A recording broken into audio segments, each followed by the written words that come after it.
Myth: buying a Wi-Fi 7 router today will instantly supercharge your entire home network, making every device faster. Reality: it's not that simple. Wi-Fi 7 is the next Wi-Fi standard, but like all new technology, its real power depends on a whole ecosystem of devices that don't quite exist yet for most people. The promises are huge. Speeds that sound like science fiction, a network that never lags, but the immediate benefits for the average person in late 2025 are much more modest. We're standing at the very beginning of a new era for wireless connectivity. Being an early adopter comes with its own set of rules, cost complications that the marketing materials conveniently forget to mention. So, let's cut that through the hype. Wi-Fi 7, officially known as IEEE 802.11b, is designed for a future that is just around the corner, not necessarily the present you live in today. Think of it as building a superhighway before most people own cars that can legally drive at 200 miles per hour. The road is amazing, but if you're still driving your trusty 2018 sedan, you won't notice much of a difference. This new standard is all about handling more data. Wi-Fi 7 is the next Wi-Fi standard. Its official name is Extremely High Throughput, EHT. It's built to be much faster and more reliable than anything before it. The new standard uses 3 frequency bands to send data: 2.4 GHz, 5 GHz, 6 GHz. This is similar to Wi-Fi 6E, which first opened the 6 GHz band, but Wi-Fi 7 uses these bands much more intelligently. Not just more lanes on the highway, it gives your data the ability to switch lanes instantly to avoid traffic jams. That makes your connection more stable and consistently fast. First big improvement: wider channels. Think of a Wi-Fi channel as a pipe for your data. The wider the pipe, the more data can flow at once. Wi-Fi 6 and 6E used 160 MHz channels. Wi-Fi 7 doubles that, 320 MHz channels in the 6 GHz band. Huge deal, like going from a 2-lane road to a 4-lane superhighway. That change is a primary reason for Wi-Fi 7's massive theoretical speed increase. It lets a much greater volume of information transmit simultaneously, essential for streaming Ultra HD video, or for large file transfers. Another key feature: multi-link operation, MLO. This is the real magic. Before, devices could only connect on one band at a time. 5 GHz, 6 GHz. With MLO, a device can connect to multiple bands at once, so your device can send and receive over, say, 5 and 6 GHz simultaneously. If one band gets crowded or interfered with, data keeps flowing on the other. Result: a far more robust, resilient connection, fewer lag spikes, and dropped signals. Finally, Wi-Fi 7 is more efficient in how it encodes data. It uses 4096 QAM, packing roughly 20% more data into the same signal versus 1024 QAM. It also adds puncturing. The router can carve out and use parts of a channel even if a slice is occupied. Before, any busy part made the whole channel unusable. Now Wi-Fi 7 uses the remaining clear space, making networks far more efficient in crowded environments. It's all about using the airwaves as intelligently as possible. When we compare Wi-Fi 7 to its predecessors, the numbers look staggering. Wi-Fi 6 had a theoretical maximum speed of about 9.6 gigabits per second. Wi-Fi 7 blows that away with a theoretical max of over 46 gigabits per second. But hold on, these are lab-tested, perfect condition numbers. In the real world, you will not see 46 gigabits per second on your phone. A more realistic expectation for a top-tier Wi-Fi 7 setup in a typical home might be speeds between 5 gigabits per second and 10 gigabits per second. While still incredibly fast, it's important to ground our expectations. For context, most homes in the US have internet plans that are 1 gigabit per second or less, so the bottleneck is often your internet provider, not your router. The more meaningful comparison is with Wi-Fi 6E. Both standards use the 6 GHz band, which is like a private, uncongested highway for your newest devices. Wi-Fi 6E was the first to introduce this band, moving compatible devices away from the crowded 2.4 GHz and 5 GHz frequencies. Wi-Fi 7 takes that exclusive 6 GHz highway and makes it better. As we discussed, it doubles the lane width to 320 MHz and adds multi-link operation.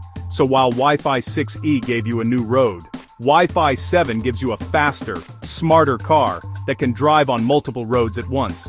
This is the key difference. It's not just about access to a new band, but how intelligently that band is used. Let's use a simple analogy.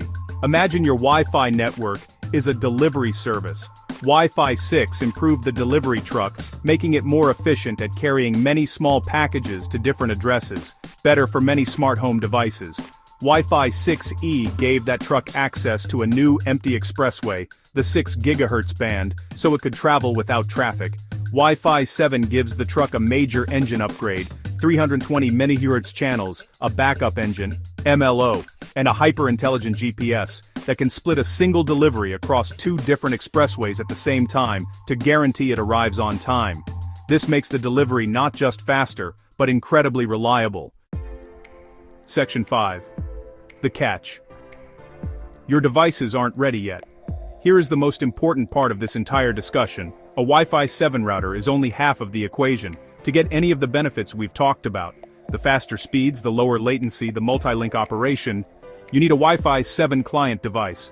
That means your smartphone, your laptop, your tablet, your gaming console must also have a Wi-Fi 7 chip inside it. If you buy a brand new expensive Wi-Fi 7 router today but continue to use your Wi-Fi 6 phone and Wi-Fi 5 laptop, they will connect, but they will only perform at Wi-Fi 6 and Wi-Fi 5 speeds. You've built a superhighway, but your cars still have the same old engines. As of late 2025, the market for Wi-Fi 7 devices is still in its infancy. We are starting to see the technology appear in high-end flagship smartphones from major brands like Samsung, Google, and in premium gaming laptops and motherboards. For example, the latest Intel chipsets for laptops are beginning to integrate Wi-Fi 7, but it is far from standard across all new models. You have to specifically look for it on the spec sheet, and it's usually reserved for the most expensive configurations. Section 6. The price of progress. Is your wallet ready for Wi-Fi 7? Let's talk about the price, because cutting-edge technology always comes at a premium. The first wave of Wi-Fi 7 routers are not cheap. A single high-performance standalone router can easily cost between $500 and $900. Marketing. $699.999 price tag on a sleek Wi-Fi 7 router on a store shelf. If you have a larger home and need a mesh system to provide consistent coverage everywhere, you could be looking at a price tag well over $1,500 for a 2-pack or a 3-pack. This is a significant investment, especially when excellent Wi-Fi 6 mesh and Wi-Fi 6E mesh systems can now be found for a fraction of that cost, often in the $300 to $500 range. You need to ask yourself if the performance gains are worth that steep price difference. If your internet plan is 1 gigabit per second or less, a good Wi-Fi 6E router is more than capable of delivering those speeds to your devices. You will not get faster internet by buying a Wi-Fi 7 router. The primary benefits of Wi-Fi 7, multi-gigabit wireless speeds, lower latency, are most apparent when you have an internet connection faster than 1 gigabit per second and are transferring huge files between devices on your local network. For most households, the current cost of Wi-Fi 7 hardware is simply overkill. So, after all that, we come to the final question. Should you buy a Wi-Fi 7 router? The answer depends entirely on who you are and what you need. To make it simple, let's break it down into 3 clear scenarios. Read these and see which one sounds most like you. This is the practical advice you need. There is no single right answer for everyone, so finding your own situation is key to making a smart financial and technological decision for your home network and your connected life. This will save you from overspending or from being disappointed with your purchase. Scenario 1. Upgrade now. You are a tech enthusiast. You are a hardcore online gamer. You are a creative professional who regularly moves massive files. You have a multi-gigabit internet plan, 2 gigabits per second or faster. You already own, or plan to buy in the very near future, a flagship smartphone with Wi-Fi 7.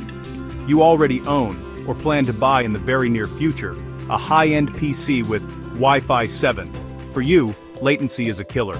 Every second spent waiting for a file to transfer is wasted time. For this case, the high cost is a worthwhile investment in your passion or profession. The performance gains will be tangible and meaningful to your daily experience. You are a typical tech-savvy user. You love having a fast and reliable network. You have a lot of smart devices. You stream 4K content regularly. You plan to upgrade your phone in the next year or two. You plan to upgrade your laptop in the next year or two. For you, Wi-Fi 7 is an exciting future, but not an immediate necessity. Your current Wi-Fi 6 router is serving you well. your current Wi-Fi 6E router is serving you well. The best plan is to wait 6 to 12 months. By then prices will have dropped. By then, more devices will support the standard. By then, you can make the upgrade when it feels like a sensible improvement rather than a bleeding-edge luxury. Scenario 3. Not needed for now. You use the internet for browsing. You use the internet for email. You use the internet for social media. You stream HD video on a few devices. Your internet plan is less than 1 gigabit per second. Your current Wi-Fi 5 router works just fine. Your current Wi-Fi 6 router works just fine. You have no plans to buy a house full of brand new flagship gadgets. For you, spending hundreds of dollars on a Wi-Fi 7 router would be a complete waste of money. You would see virtually no difference in your day-to-day internet experience. Stick with what you have until it no longer meets your needs. Ultimately, for most people the answer to should I upgrade to Wi-Fi 7 today is no, not yet.